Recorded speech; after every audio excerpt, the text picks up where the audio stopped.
share ko naman sa inyo yung tourist visa kung bakit ako nag-fail.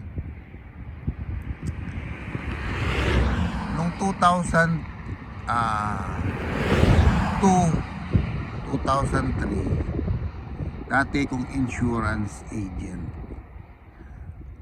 New York Life. Ewan ko sa inyo kung narinig nyo na yan, insurance na yan. Dati ko insurance agent. Napapasama ako sa mga award. Ang una namin tour noon, Boracay. Ano lang yun, parang domestic tour. Yung first time ko dumating, nakarating ng Boracay, 2002. Nag-check-in kami sa Regency Hotel. Yung courtesy yun ng New York Life. Then, after noon, nanalo ko noon nagkaroon ako ng award sa New York Life.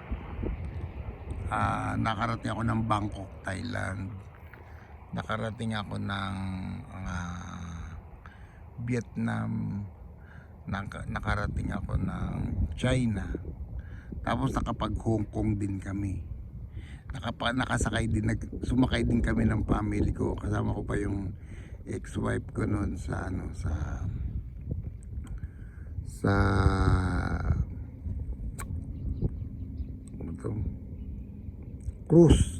cruise ship sa Hong Kong.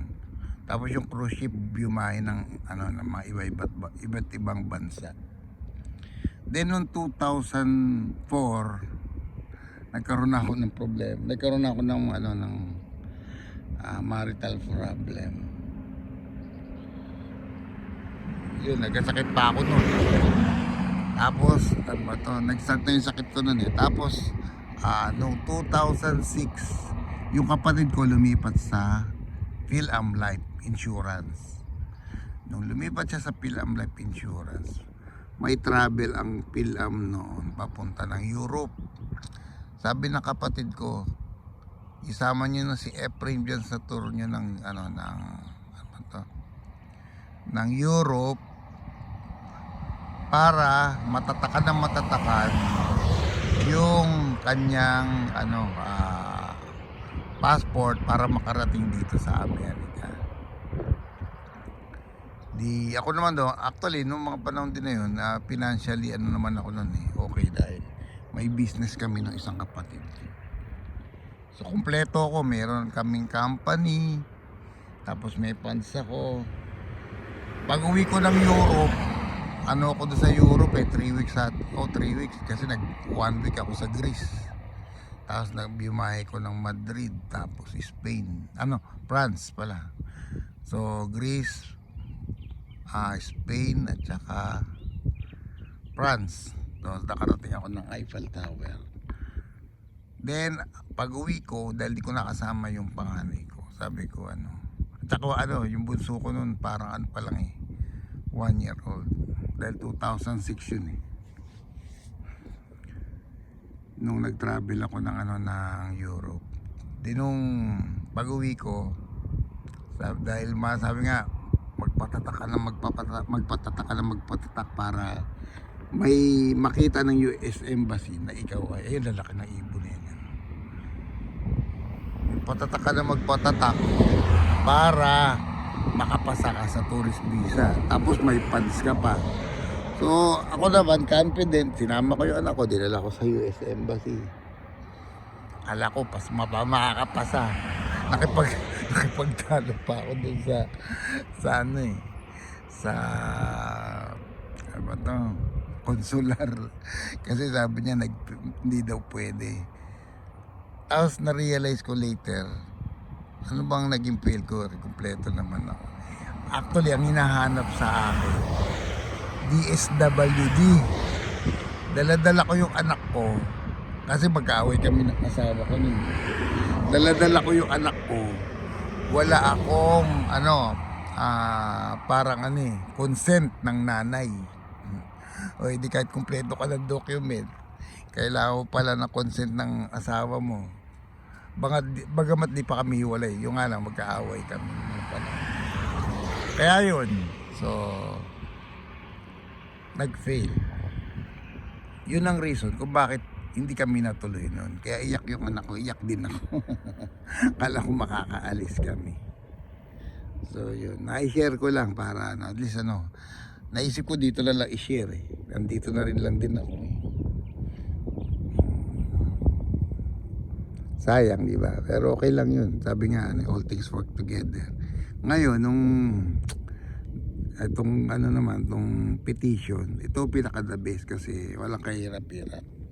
Yun nga lang, matagal yung pag-aantay. Pero okay lang kasi sumakto naman sa edad ng mga anak ko eh. Hindi ako nahirapan pagpunta rito. Napaganda pa nga kasi para ibang mga anak kahit magkanya-kanya na tayo rito, kaya nyo na mabuhay.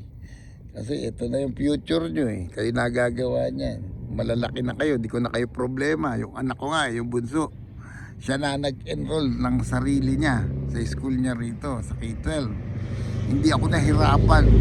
Eh kung sa Pilipinas dyan, ako papupunta sa school, ako pa mag-aayos. Diba?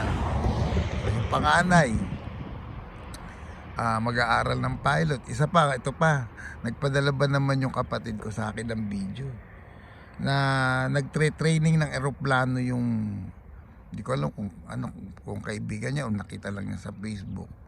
Sabi ko, maganda pala tong i-vlog ah. Sabi ko, Olswel, pagka nasa school ka na, kunin mo ng ipahiram ko sa iyo yung GoPro. Kuha na mo lahat yung training mo ha, na lumilipad. Ang gandang i-vlog niyan. O, di ba? Kaya all things work together. Matatanda na yung mga anak ko, kaya na nila mabuhay. O, makatulong pa sila sa akin. O, di ba? Kaya ako ngayon, para akong maagang nag-retire. Ang malungkot lang ganito. Kasi nung mga panahon nasa Pilipinas ako, nung simula nung na-stroke ako, pensyonado ako ng mga kapatid ko dahil ayaw na nila akong pagtrabahuin. So yung isang kapatid ko may apartment dyan sa sa Oklahoma. Binigyan ako ng share nung niya ng rent, $1,000 yun a month. Tapos yung kapatid ko rito, yung bunso, nagbigay ng $300 for medication. So may $1,300 ako a month. Tapos meron akong condo na pinarerentahan dyan sa Mitimog. So let's say may 15,000 ako a month. So buhay na buhay, sarap na buhay. Kaya wala akong ginawa sa Pilipinas kundi mag-enjoy pagdating dito. Farmer naman ako, pero yung pagiging farmer ko rito, napakasarap naman. Wala akong gastos, di ka nag-iisip ng bills. So parang okay na rin kahit gano'n. At least yung health ko naman dito maayos.